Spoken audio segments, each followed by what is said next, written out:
Hey guys, it's Maymay, and this guy has been wildly popular. Since I did my review video on Wednesday, I've had a lot of questions about some other things the board can do, or at least one other thing it can do, and I want to show you that today because I think it's only fair that I show you everything it will do. And I forgot about this part, but these are, let me put this one down, I'll tell you what that is in a second. Do you see the thickness on this envelope? This is the dimensional envelope that the 123 punch board makes. So this is so you can send things that have a little bit of dimension, or maybe they have some popped up dimensional pieces on the front of your card. And this board has a built-in measurement for making these envelopes, and I'm going to show you how to do that today. This envelope I made using the regular, and I did it in black, which I shouldn't have because now you can hardly see the dimension, but this one I made using the regular envelope punch board, and I want to show you how to do it with that one. I made this one a little thinner, but I'll show you how to make it a little thicker when you make yours to kind of look like the other one. Because I feel like if I'm going to tell you that I think the other board for me does the same, I want to show you what it will do. So first let's do the dimensional envelope on the 123 board. This part seems a little bit like I'm just talking, but I have to tell you some stuff that I think is important or it will not work for you. So let me do this. The people who've asked me the question about the dimensional envelope say they get a little confused with it, and I totally understand that because there's a lot of scoring places and all that kind of stuff. So here's what I want to show you. When you're making the envelope, you start here at part 1 on the envelope section. Go 1, 2, 3. When you get to 4, you'll come right over here and it says follow the steps for regular envelopes and substitute steps 4 through 6 with these steps. Okay, so do the regular stuff for 1, 2, and 3, and then when you get here you want to go to 4, 5, and 6 for your dimensional envelope. For your regular envelope you'll just use this size. Alright, now I'm just going to show you how to do it and see if that won't help. If that will help. Okay, we'll try it that way. For this 123 board, the dimensions that it says for an A2 size envelope, which is the one I'm going to do because that's pretty common, is 8 1/4 by 8 1/4. I'm going to show you how to make that dimensional envelope using it. Now, it's really simple. It's very much like your original envelope punch board. You just look over to the side, which you can't see, but it's on this little flap and it tells you the dimensions to punch at and score at. So you're going to start at 3 5/8. So I'm going to take this paper, put it in the punch, and line it up at 3 5/8, just like we were making a traditional envelope. Okay? I'm trying not to be so heavy-handed because I can cut through cardstock in a second. I'm so heavy-handed. Now don't move it, okay? Once you've scored it, you want to punch it. And then, you remember me telling you there were a lot of different sections up here to score in? There's this little guy over here. Keep your envelope paper right where it is. You've scored the first one and punched. Now score the second location. Okay? So now we've scored it twice. We scored it in the regular and then in the B. Okay? Now if you're questioning which one that is, just look right here. They have it marked for you. Envelope scoreline A, envelope scoreline B. Now, this is where it can get tricky. Okay? When you turn this to line it up into your next part, don't line up the first, let's say this where you don't get confused.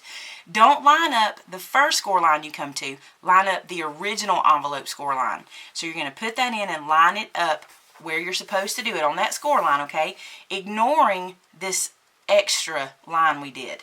Now we're going to score it, punch it. I don't think I had that in there good, but let's hope for the best.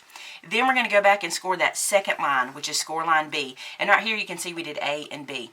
So now I'm going to call them A and B when we turn it. When you turn it, we're going to line score line A up into the machine, or into the punch. Ignore score line B. Just let it sit up there. Just like this, and score both sides. Okay? Turn it, line up line A, ignore line B, punch, and score. Alright, so your dimensional envelope is totally ready to go. Let me put this together for you and show you how it works. Super simple. I like to go ahead and fold all of the lines because it makes putting it together easier. And I fold both sets of lines.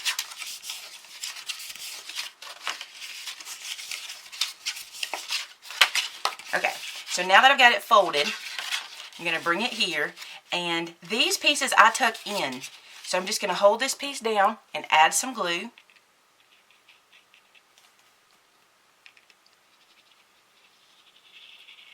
Just like that. And I'm going to seal these together. Now I like to seal the sides one at a time because I need to hold this with my fingers on the inside until that glue kind of sets. And you want to check your sides here and make sure you got them good and square. I just like to use my fingers to kind of push those together. Hold it for a second and let it seal. Now, if you're having trouble sealing inside of there, I want to show you a trick, but it's hard to show because I got to flip this over. But when you flip it over, just stick your bone folder in there and rub it down. So flip this over, stick your bone folder in, kind of press, and that glue will press down that way. Now I'm going to take this side and tuck it under, okay? Now if you're using a sticky tape, you go ahead and put your sticky tape on and pull off the backer before you get to this point. Since I'm using a wet glue, I'm just going to do it like this. Stick this inside here and do the same thing I just did, lining my corners up and just holding those until it can adhere. Doesn't take but a second with the art glitter glue, but if you're using a sticky tape, it just is instant. Again, I'll do this way. You can stick your bone folder in there and kind of do that to let that touch. So there you go. That's the dimensional A2 envelope using the 123 board. Really simple. Now I want to show you the same kind of envelope using the regular punch board. And I'm only doing this because if you're like me and you already own it, I just want you to know that you can do this with your other board too. Okay, a couple of things I noticed different. On the envelope punch board, the original one, the A2 measurement is 8 1/8 instead of 8 1/4, which is interesting. And if I remember correctly, y'all correct me if I'm wrong, wasn't the original board, didn't it have the measurements too big for cards, or was it too small? I can't remember which way it was. But anyway, 8 1/8, and that's what I've cut my paper to, and now it says for me to score it at 3 3/4. So I'm going to put this in, line it up to 3 3/4, right there. I'm going to score and punch. Now what I'm going to do is I'm going to move this down 1/4 inch. Now when I measured the thickness of this envelope, I'll show you, it's actually 3/8 inch. Can you see that? I'm going to get it still for a second. It's 3/8 inch on this one. So you can still move this 3/8 inch. You can go 1/4 or 3/8. I'll do 3/8 since that one is too. So I'm going to move down 1, 2, 3/8. So I go to 4 1/8. I'm going to score. I'm not going to punch. I'm just going to score. Okay? Now I'm going to turn it, and I'm going to do the same thing. I'm going to line up my first score line with the lineup for this little, what they call the caption bubble right there. For that little guy, I'm going to punch. I'm going to score it. Move it down 3/8. So I'm going to move it to 4 3/4 this time. And score. Okay? And then turn. Same thing. Line up the original score line. Punch. Score, move down 3/8 inch, score, and turn. Last one, original score line, punch, score, move it down 3/8 inch, and score. Okay, so now you can see it looks very much like the other envelope. So now we're going to fold all of our score lines, just like we did. Now that I've got them all folded, it's time to glue them, just like we did before. Okay, so you can see that this one is made with the original envelope punch board, and this one is made with the 123 punch board. Now, I will show you this. This one, and they are slightly different in size. Very interesting. This bottom envelope is 1/4 inch bigger than the one on the punch board. That's interesting. And I want to double check the measurements to make sure I'm right, make sure I didn't mess up. So I'm going to open this up, and we will look at it together. For an A2, can you guys see that? For an A2, you need 8 1/4 piece of paper on this one.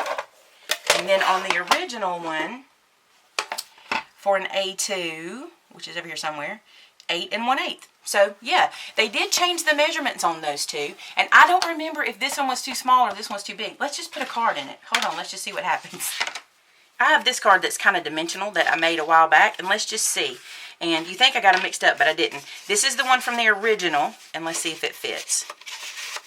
It fits in there well, okay? And it doesn't wiggle much, a little bit, okay? And then let's try this one. This is from the 123. So it fits in there fine, and it wiggles more, but it's not terrible. I don't mind if my envelope's a little big. I know that sometimes is a problem. But there you go. That's making dimensional envelopes using both of the punch boards. They both work exceptionally well. They're both wonderful pieces to have. I love them both, but I did want to show you how to do those because I was asked to show this dimensional version on the 1, 2, 3 because I didn't show that the other day.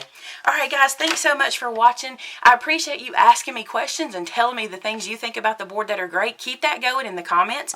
Let me know if you've been using your regular board to make dimensional envelopes before. Have a great weekend, guys. I will talk to you on Monday for crafty videos, and I'll talk to you Saturday for our scripture art journaling. Talk to you soon. Bye-bye.